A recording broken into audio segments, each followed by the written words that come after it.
Cover all of the latest here, so let's bring in Oliviana Calmes. She is joining us here to discuss much more about the latest information as that information does develop. Oliviana, what is the latest?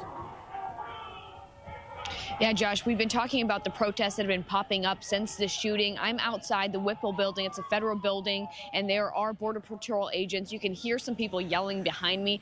This happened yesterday morning as well, but today the difference is that the Border Patrols have put up barricades next to where the federal building is, and I'm going to step out of the way so you can see how big the crowd is as well. It started with about 5 people, and you can see it's grown to over 20, more like 30, 40 people here as well, along with the media too. But the city overall has been on edge. Last night I was at the memorial where people were very emotional about Renee Good, who was killed in this ICE-involved shooting. Not only that, but schools are taking notice of this. Minneapolis Public Schools saying that they will give the option to go online, switch to remote learning. That's what one educator posted online until February 12th. So that's over a month from now.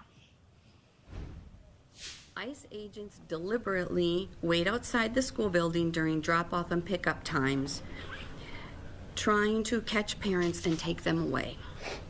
The consequences of those actions are devastating. Now, the Minnesota National Guard is on standby to support law enforcement. Governor Walz urging protesters to stay peaceful, though. He said compassion and accountability are the answer, not violence. But yesterday, officers used tear gas and arrested at least a dozen protesters who confronted Border Patrol agents here where I'm standing. And not only was that yesterday, we saw pepper balls as well here today, but Border Patrol Chief Greg Bavino, you may know that name, that's a very well-known name. He stopped by this ICE operation yesterday, and he says he's defending the federal response to all of this. Every city we've been to, whether it's Chicago, Los Angeles, or now Minneapolis, take a look at what President Trump and Secretary Noem have accomplished. Double-digit figure drop in crime. Let me say that again, Laura. Double-digit figures drops in crime, and that's why we're here, and you're going to see that here in Minneapolis starting yesterday. All right. We're really getting updates almost every half hour in this story. The mayor also spoke today. He's reiterating with this investigation that he wants the state involved. Now, just to recap, Minnesota Bureau of Criminal Apprehension was removed or reversed from being part of the FBI probe into this because the DHS says that it was an act of domestic terrorism.